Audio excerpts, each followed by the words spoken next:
And good evening, YouTube community, guys and girls. Back in the building, Situation Corner, Lex Anderson, Sports Opinion Log.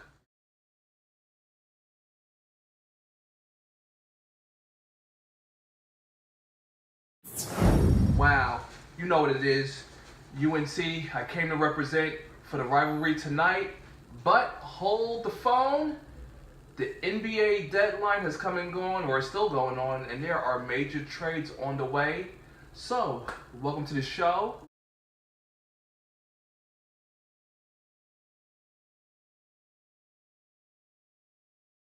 And as we know, as always, all videos are sponsored by my hair company at celebrityhaircore.com. Follow us on Twitter at celebhaircore for our special social media deals. All right, folks, let's hit the ground running. First and foremost, shout out to UNC, Chapel Hill, the greatest rivalry in all of NCAA sports, or in particular, college basketball. You know what it is. Chapel Hill, we're in the building. Well, I'll be in the Situation Corner watching the game. Hashtag UNC, baby.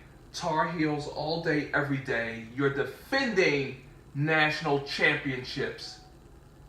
Blue Devils, you clowns are going down. All right. Now on to the NBA. First and foremost, I called it the prophet, the curse of LeBron James. We have another all-star down and out for the season. Porzingis, torn ACL. And you know, poor Knicks fans, they're bemoaning it as if they were going somewhere, which they're not. And speaking of the trade, some player on the Knicks was traded, but I didn't really put that in my notes because it's the Knicks. It doesn't matter. The Knicks, check it, it's in Forbes 500. They're the top team in NBA when it comes to revenue and what they pull in because it's New York City. They don't need to put a contender. The Knicks will always be in a state of losing. It makes no sense. So shout out to Knicks fans. Stop your complaining. It's tiresome. Your team will never amount to anything. Okay. Hashtag Lakers Nation. You know what it is. 24/7, all day, every day, representing LA. You know how we do. And what do we have here? A trade for Isaiah Thomas, Channing Frye, and a top 3 draft pick in 2018. And we're giving away Jordan Clarkson and Larry Nance Jr. I don't know. I have to see how it plays out. Mentally and emotionally, I'm aware that the Lakers are rebuilding. So let's just see what happens. I think they're just laying the groundwork for bigger and better in the future. What else do we have here regarding the Cavs? So Laker Nation, we're on the rise. All that matters is that the Lakers will be hoisting another championship in Los Angeles before the Clippers. That's all that matters, honestly. All right. Cavs trade Jay Crowder and Derrick Rose to the Utah Jazz. Derrick Rose, so long, see you, farewell. Excuse me. I criticized him the last time around. And who else? And Iman Shumpert and a 2020 second-round draft pick go to the Kings. Jazz trade Rodney Hood to Cleveland, Joe Johnson to Sacramento. Kings trade George Hill to Cleveland. Sounds impressive.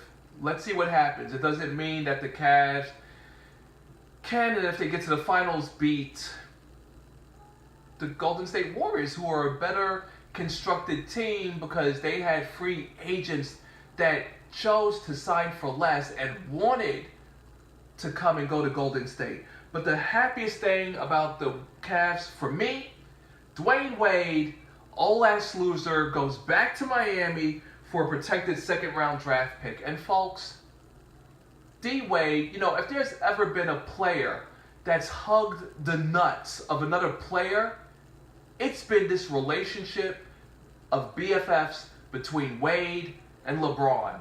Wade, what don't you get? When LeBron left to go back to the land, you had to restructure your contract and took $5 to $10 million less.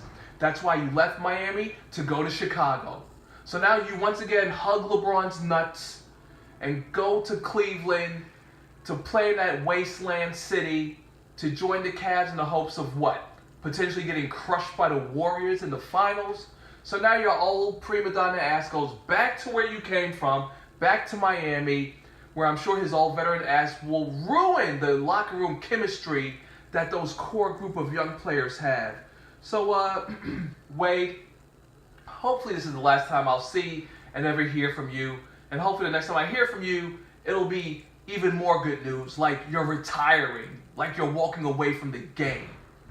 Okay, on to NFL news. You know, I was worried.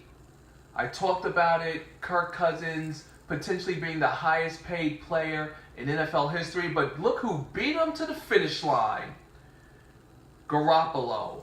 Jimmy Garappolo. 5 years, $137.5 million, $72 million in guaranteed money, which is actually lower than Stafford's guaranteed money, which was $92 million. And you saw what Stafford did for the Lions, right? Nothing. No playoffs, no nothing. So Garappolo comes in, wins the last 5 games of the season, and gets currently the biggest deal in NFL history. Wow. I'm sure Kirk Cousins has to be watching the other sports network. I'm sure he has to be on the phone with his agent like, look, if this dude could get this off of 5 straight wins, again, for the Niners who are going nowhere in their nowhere season anyway, what is Cousins worth? What is Aaron Rodgers worth? Folks, honestly, as a sports fan, this is frightening to see how much money is being thrown away at these unproven quarterbacks. It makes absolutely no sense. But hey, if this is what the market demands, cash out. That's what I say. I ain't mad at you, Garappolo. Hopefully the 49ers will build a solid foundation under you and around you. But again, we'll have to see. This is all on paper. And I see nothing with the Niners that say, oh yeah, they're rebuilding towards something. Wow, that is definitely crazy. And speaking of rebuild, or more particular building, OKC. I think I must talk about this team every time I make a video. Because one minute they lose 4 or 5 straight, they're losing to everybody as usual. But then the Warriors are on the schedule. Westbrook wants to drop 21 points in the first quarter. Wow. True beast mode. And they stomp them out. What was this score? Like 125 to 105? 20-point blowout. Draymond Green is a true biatch with his behavior on the court. The referee should have teed him up and sent him to the showers a long time ago based on what I saw on the highlights, but I didn't get to see the game. But I can tell you this much. Maybe OKC has a plan to get in the playoffs as a 8th seed, and maybe they plan on knocking off the Warriors in the first round, because this makes no sense. But you know what would make sense? If before this video ends you do the right thing, you stay in the know of the Sports Opinion Log, and press that subscribe button to your right, and on your way back, drop your boy a thumbs up. Type in a comment, or you can follow my sports group at the Sports Opinion Log on Facebook. I'm pretty much there every day. And speaking of every day, it is now evening.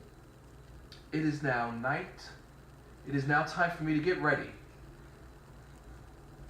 to see North Carolina do what they do best, and that will be to take apart, dismantle, and defeat the hated Duke Blue Devils tonight.